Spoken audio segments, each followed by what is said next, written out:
నమస్తే, నేను మీ జర్నలిస్ట్ వసంత్. పహల్గాం దాడి తర్వాత భారత్ పాకిస్తాన్ మధ్య ఒక తీవ్రమైన యుద్ధ వాతావరణం నెలకొంది. అయితే మొత్తానికి ఆపరేషన్ సింధూర్ సక్సెస్ చేశామని ఇటు భారత్ చెప్తా ఉంది.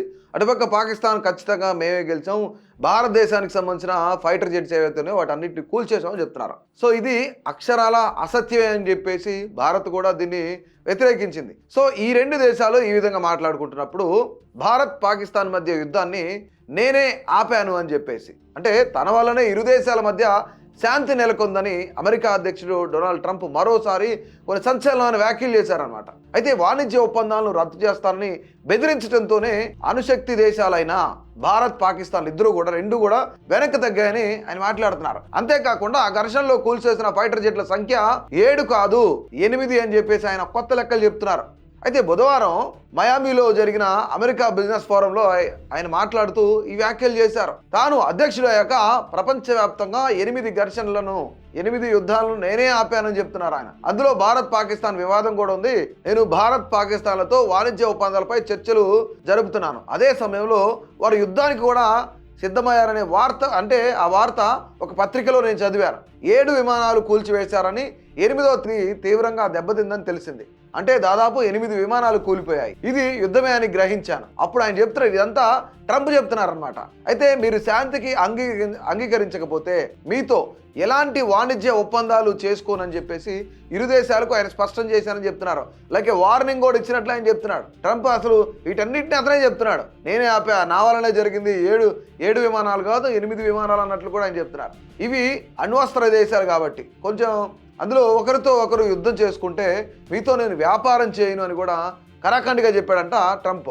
అయితే ఆ మరుసటి రోజే ఇరు దేశాలు కూడా శాంతికి అంగీకరించాయని నాకు ఫోన్ వచ్చింది. అప్పుడు నేను థ్యాంక్ యూ, ఇప్పుడు వ్యాపారం చేద్దాం అన్నాను. ఇదంతా సుంకాల వల్లే సాధ్యమైందని చెప్పేసి ఆయన చెప్తున్నారు. ఆయన చెప్పగానే అక్కడ ఎవరైతే సభలో ఉన్నారో వాళ్ళందరూ కూడా హర్షధ్వానాలు చేస్తూ చప్పట్లు కొట్టుకుంటూ ట్రంప్ జిందాబాద్ అంటూ మాట్లాడారు. అయితే ట్రంప్ వాదనను భారత్ తీవ్రంగా ఖండించింది, దీన్ని వ్యతిరేకిస్తుంది కూడా.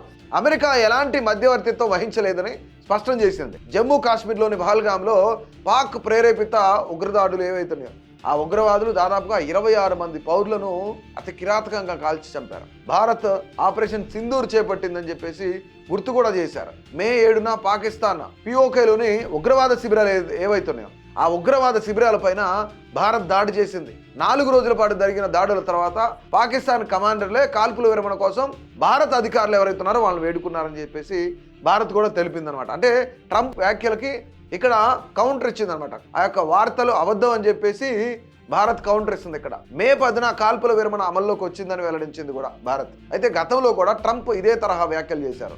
మే నెలలోనే ఇరు దేశాల మధ్య కాల్పుల విరమణకు అమెరికా మధ్యవర్తిత్వం వహించిందని ఆయన పదే చెబుతున్నారు. అయితే నివేదికల ప్రకారం, ఇప్పటి వరకు ఉన్న నివేదికల ప్రకారం ట్రంప్ ఈ విషయాన్ని భారత్కి పాకిస్తాన్కి మధ్య యుద్ధాన్ని నేనే ఆపాను, శాంతి చర్చలు నా వల్లే జరిగినాయి అని చెప్పేసి ఆయన 60 సార్లు ఇప్పటివరకు ప్రస్తావించారనమాట. అంటే ప్రతిసారి భారత్ ఆయన వాదనను తోసిపుచ్చుతూనే ఉంది, వ్యతిరేకిస్తూనే ఉంది. అంటే ఇక్కడ ఆపరేషన్ సింధూర్ పేరుతో పిఓకేలో ఉన్న ఉగ్రవాద శిబిరాలు ఏవైతే వాటన్నిటిని కూల్చివేస్తామని చెప్తున్నారు. ఫైటర్ జెట్లు ఇండియావి కాదు కూలిపోయింది, పాకిస్తాన్ అని చెప్పేసి ఇక్కడ భారత ఆర్మీ చెప్పింది, నావికాదళం వాళ్ళు చెప్పారు, అట్లాగే ఎయిర్ ఫోర్స్ టీం కూడా చెప్తాం.